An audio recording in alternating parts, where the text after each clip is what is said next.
Hi, my name is Karen Garcia and today I'm going to be talking about my evidence. Today I am going to discuss the 15 graphic elements to be used in a presentation.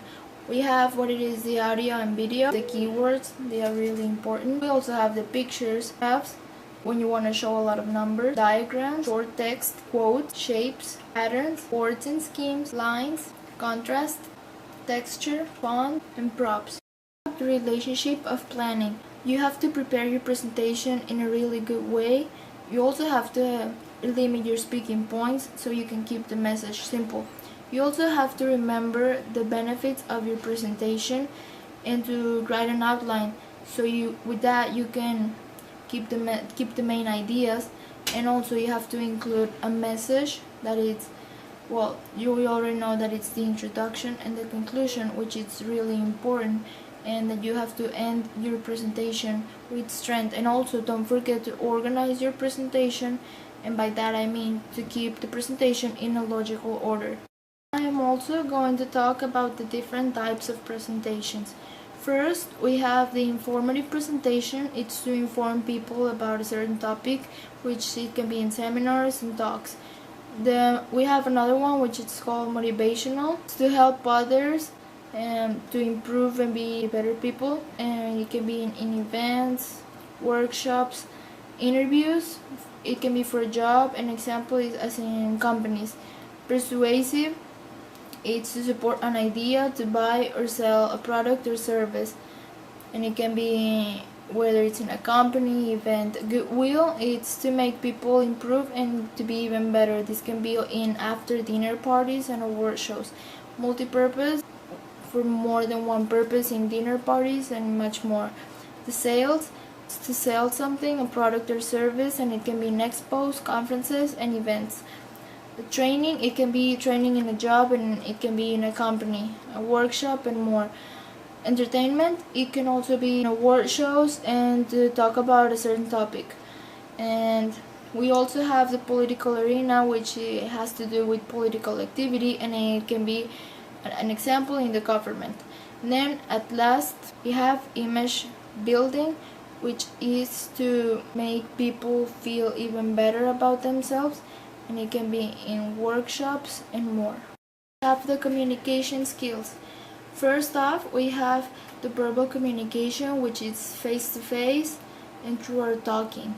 Then we have the non-verbal communication, which are our body language, our gestures, the way we dress, act, and also our scent. Then we have the green communication, which is email, magazines, books, letters, and more. Then we also have the visual communication, which are graphs, maps, logos, diagrams, and more. We also have the noise, which is everything that distorts the message. The feedback, which is what the presenter gets from the audience. And we also have the context, which it can be the room, office, wherever the communication is happening. And last but not least, we have the channel, which is it's the message that it's transferred from the presenter to the audience. Next, to have a successful presentation, we need to know our panel, and that means our purpose of the presentation, the audience we are going to face with, and the logistics, which is everything that surrounds the room you are going to give your presentation in.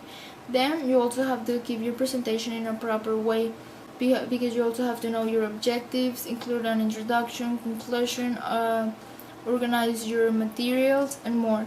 Then we also have to practice a lot before you get there, to arrive early, to know the audience you are going to face, to create the final draft of the things you should, must, and could know, and to also know the delivery techniques that are on the visual, verbal, and vocal side. Here I am also going to mention the skills to improve future presentations and the skills that I already have.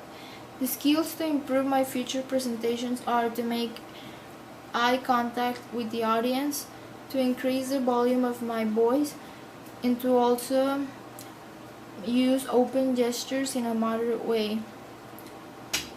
The 3 abilities that I already have are a good posture, that I practice at home, my presentation, and also that I take a few deep breaths before starting. Thank you. Here we can see that in this presentation we learned and review how important it is to give a good presentation and the communication skills that we have to have for others to know even more about the topic and to also know how to prepare the presentation for it to be successful. Thank you.